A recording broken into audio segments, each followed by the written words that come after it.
Hi, very good morning to all. My name is Bhavana and our subject is BOM, that is Business Organization and Management. This is for BCom first years in first semester for both general and computer students.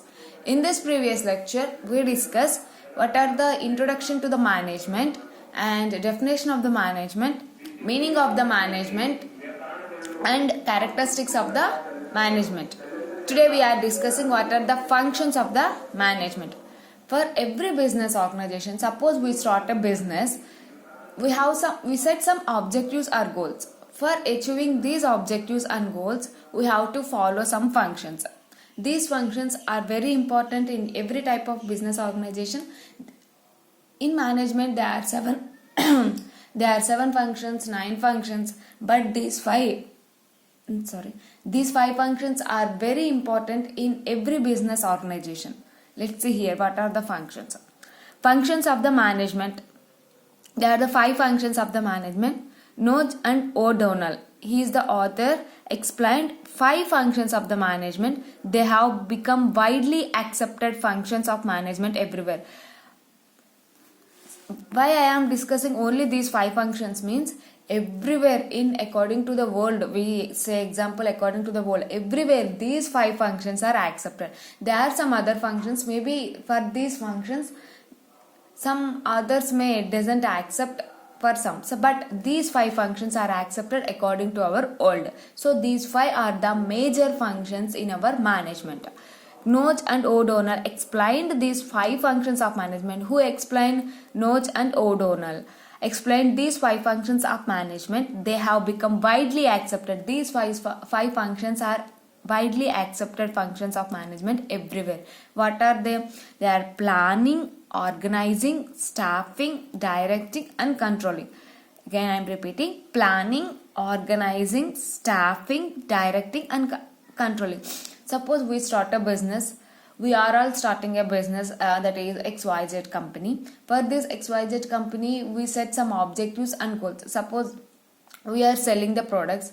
So our target per month is we want to sell at least 1000 products. So for reaching the target, we have to set some functions. So these are the functions. Each and every function has interlinked. Let's see here. I draw a diagram, but it is not good. It's okay.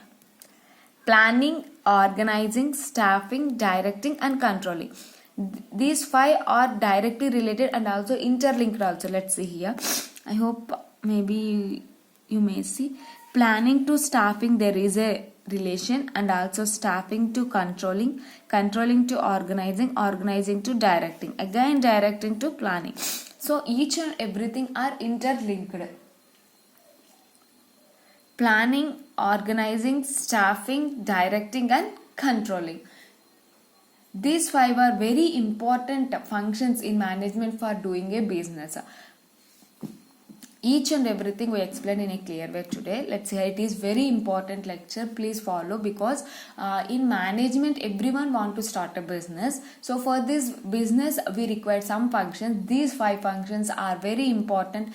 These 5 functions are accepted everywhere in our country, not only in our country, in the world. Every business organization there is a planning, organizing, staffing, directing and controlling, and these are interlinked. While we take in considering these functions, because we want to achieve our objectives and goals, we need some functions. So these 5 functions are very important for every business organization.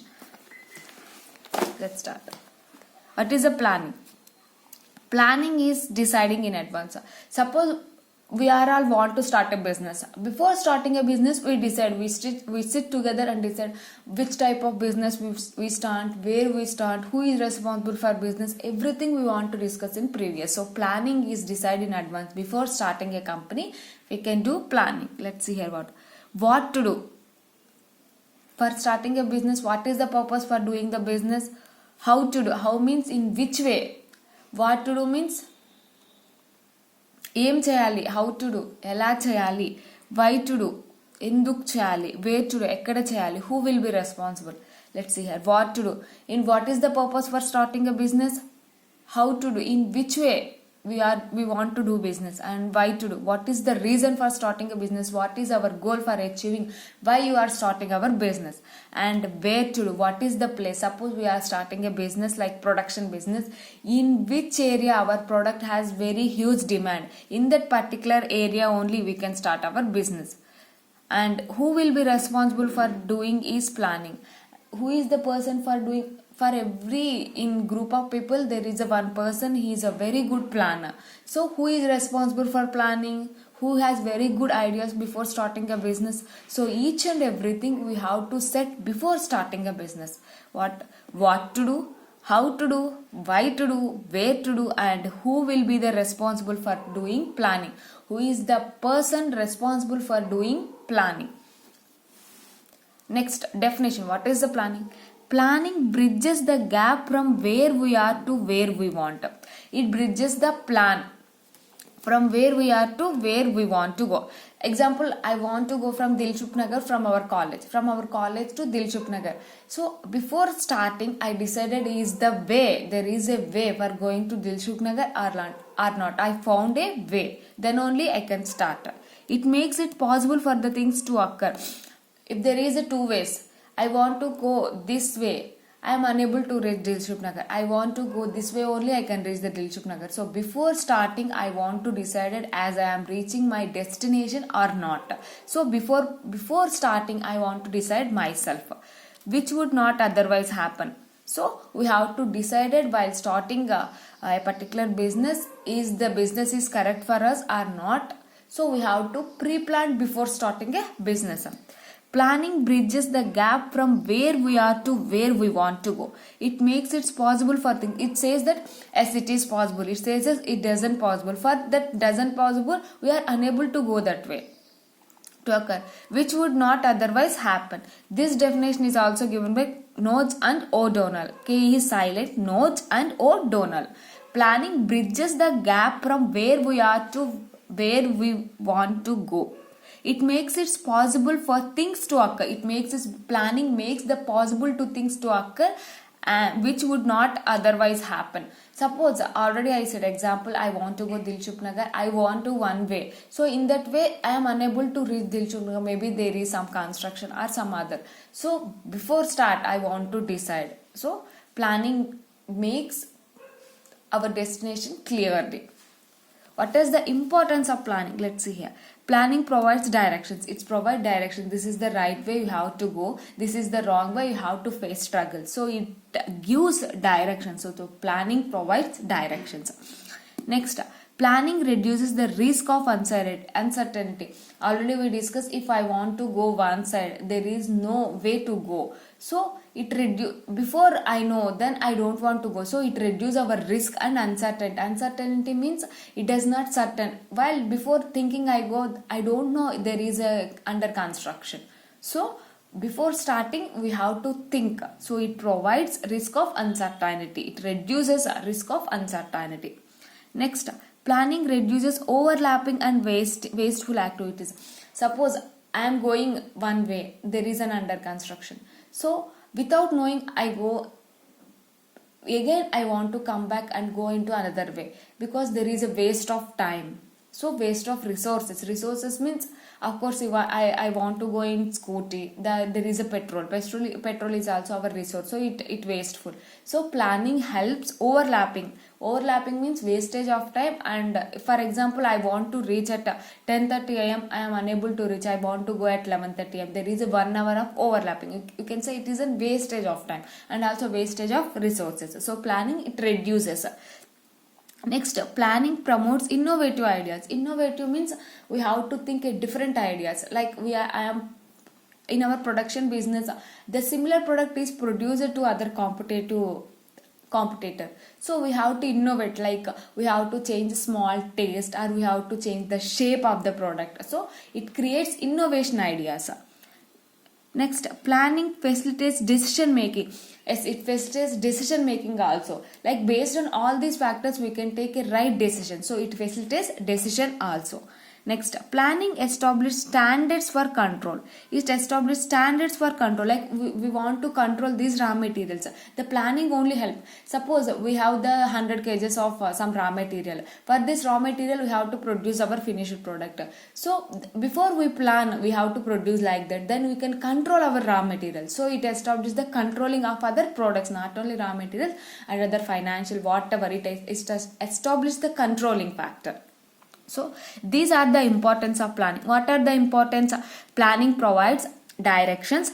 Planning reduces risk and uncertainty. It reduces the risk and uncertainty. Planning reduces overlapping and wasteful activities. It reduces overlapping and wasteful of activities. Planning promotes innovative ideas. It promotes innovative ideas. Planning facilitates decision making. It facilitates decision making. Planning establishes standards for control.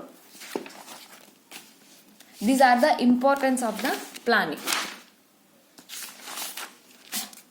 Next, what are the features of planning? Planning focuses on achieving objectives. It mainly focuses what objective we want to achieve for starting a business. Suppose we are doing a production business, we want to do a number one product. So our product will be number one. It is our objective. It is our aim. So for reaching the aim, we have to follow some objectives. So planning focus achieving our objectives. Next, planning is the primary function of management. We know that before starting a business, we have to be planned. So we can say it is the primary. Primary means foremost function of the management. And planning is pervasive. What is the meaning of pervasive?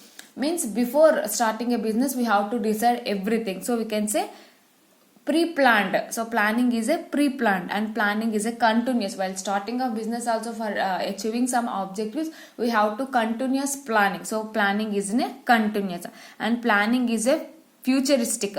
Planning does not end.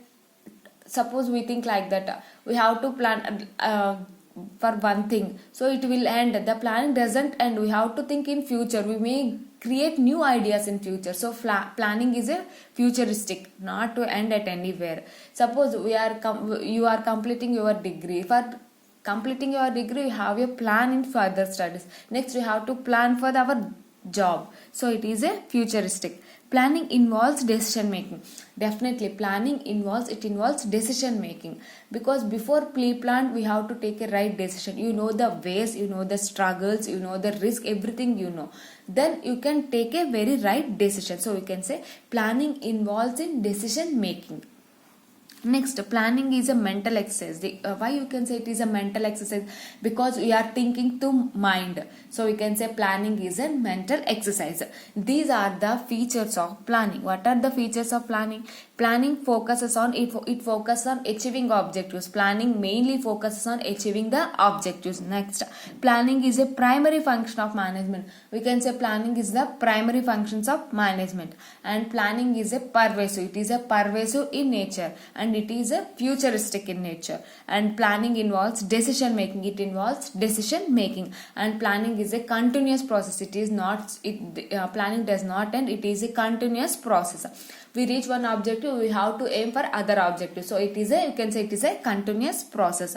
And planning is a mental exercise. Why we can say it is a mental exercise? Because we can think through mind. So we can say physical means we have to work through physics. Physical means body is working, so we can say it is a physical exercise. But planning is through mind. We are thinking through our mind, so we can say it is a mental exercise to our mind.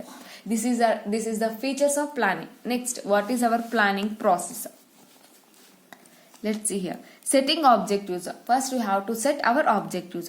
Objectives may be set for the entire organization and each department or unit within the organization. Objectives may be a single objective for the whole organization, or there is a department. Each department has different objectives. For achieving the main objective, each department has different objectives. Suppose already we start a business, that is XYZ business. For this XYZ business, we are producing some products. We have to reach our target. Each production department, sales department, finance department, each department has single objective for achieving our final objectives. So first planning process is setting objectives. Objectives may be set for the entire organization and each department or unit within the organization. Within the organization, complete organization, we have to set one objective, or each department we have to set different sub objectives. Next, developing premises. Premises means in our organization required areas. Planning is concerned with the future. Already we discussed planning is a futuristic. So planning is concerned with the future, which is uncertain. We are all know that the future is uncertain. You know what happened to next tomorrow. So future is uncertain, and every planner is using conjecture about might happen in future. So every planner, those who are planning, they have to predict or estimate what will be happening in our future. So for that, based on this estimation, we have to take a right decision. So every planner must have think about the future. So you can say it is a conjecture. Conjecture means predict, estimate about the what might maybe happen in future. Maybe in future our prices may increases, or prices may decreases. Raw material prices may increases, or raw material prices may be decreases, or the taste and preference of the consumers may change. So the planner must estimate. For this estimation only we have to take a decision. Let's see here. Developing premises. Premises means we have to estimate about the future. Planning is concerned with the future, which is uncertain, and every planner is using conjecture about what might happen in future. Next, identifying alternative course of action. First, we have to identify alternative course of action. Alternative course of action means, suppose we are starting a business. Already we started, for example, XYZ company. For XYZ company, we want to produce these products, and we have the alternatives also. We have to choose best alternative. In which alternative we have gain more profits. So first, identifying alternative course of action. Once objectives are set, assumptions are made, the next step would be upon them. They are different. Like we want to produce someone to produce biscuits, or someone to produce bread, or someone to produce some cakes. So which is the best thing we have to produce? For that we have to gain more profits. So first we have to set, I want to produce the bread in our factory. So for this, first we have to make some assumptions. In future also there is no effect for the production of the bread. So we have to make some assumptions, and the next step would be upon them. The next step we have to take. So before think about all the alternatives, then we have to choose a right alternative, and we have to take next step. Once objectives are set, and assumptions are made. Already we make assumptions, already we have to set objectives. For based on these objectives, we have to set already one type of product. Then the next step would be upon them. Next, evaluating alternative courses. The next step is to weigh the pros and cons of each alternative. What are the pros and cons? Pros means advantages and cons means disadvantages. These words are very important in management. Pros means advantages and cons means disadvantages. So for choosing these different alternatives, we have to think about this advantage. Like suppose we already discussed, we have to produce bread, biscuits, or we have to produce cakes. For this production, there is any advantages and disadvantages. In bread, while producing the bread, how many days it will be fresh? Otherwise it will be spoiled. So we have to think all the advantages and disadvantages before starting our production. So for based on this our alternatives, we have to choose each and every alternative, what are the advantages and what are the disadvantages. Next, selecting an alternative. This is the real point of decision making. The best plan has to be adopted and implemented. Selecting the best alternative. For these three, we have to select the best. I choose bread. I want to produce bread because the cake will spoil within few hours, and I don't want to biscuits. In biscuits there is a huge competition. So I want to go to the bread which is fresh bread. I want to produce which is tasty. Then I can get more profits. I decided I want to produce the bread. I selected my objective, and I also think what are the advantages and what are the disadvantages of my objective. Implementation the plan. This is concerned while putting the plan into action. This is the concern while putting the plan. I already decided I want to produce this. So we have to implement that. Next is implementation of the plan. Next, follow-up action. Monitoring the plans are equally important to ensure the objectives are achieved. follow, like not only we have to implement, we have to follow each and every step. We follow 2 steps and then stop, we are unable to reach our final objective. So we have to follow each and every step for achieving our objective. So follow upon actions. Monitoring the plans are equally important to ensure that objectives are achieved. These are all complete view about the planning. What are the 5 functions of management? In planning, what we take before starting a business, planning in deciding in advance, and what are the importance of planning, and what are the features of planning, and what are the planning process. I hope you understand this lecture. If you have any doubt, let me know. Thank you.